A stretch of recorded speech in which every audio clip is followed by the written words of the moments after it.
नमस्कार मंडळी. स्टार प्रवाह वाहिनीवरील लग्नानंतर होईलच प्रेम ह्या मालिकेच्या पुढील येणाऱ्या भागामध्ये आज आपण पाहणार आहोत. नंदिनी पाणी समजून दारू पिलेली असते आणि ती नशेमध्ये बडबडू लागते आणि ती जीवाला बोलते, मी दारू वगैरे काही पिली नाही.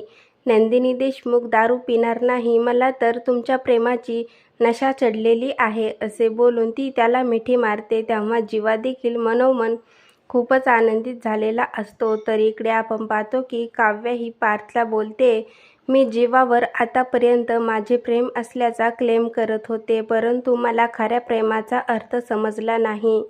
असे बांधून ठेवलेले प्रेम नसते जे प्रेम मला तुमच्याकडून मिळाले. मी माझ्या प्रेमाला कधीच बांधून ठेवले नाही. असे प्रेम मला हवे आहे आणि मला ते खरे प्रेम तुमच्याकडून मिळाले. तर इकडे आपण पाहतो नंदिनी ही दारूच्या नशेमध्ये जीवाच्या अंगावर पडते आणि ती बोलते, ज्याप्रमाणे वाळूमध्ये लिहिलेलं नाव हे पुसून जातात तसेच मी केलेला निश्चय देखील पुसून जातात. जीवा बोलतो, जर असं असेल तर मग मी आतापर्यंत केलेले सर्व प्रयत्न हे सार्थक झाले असे समजतो.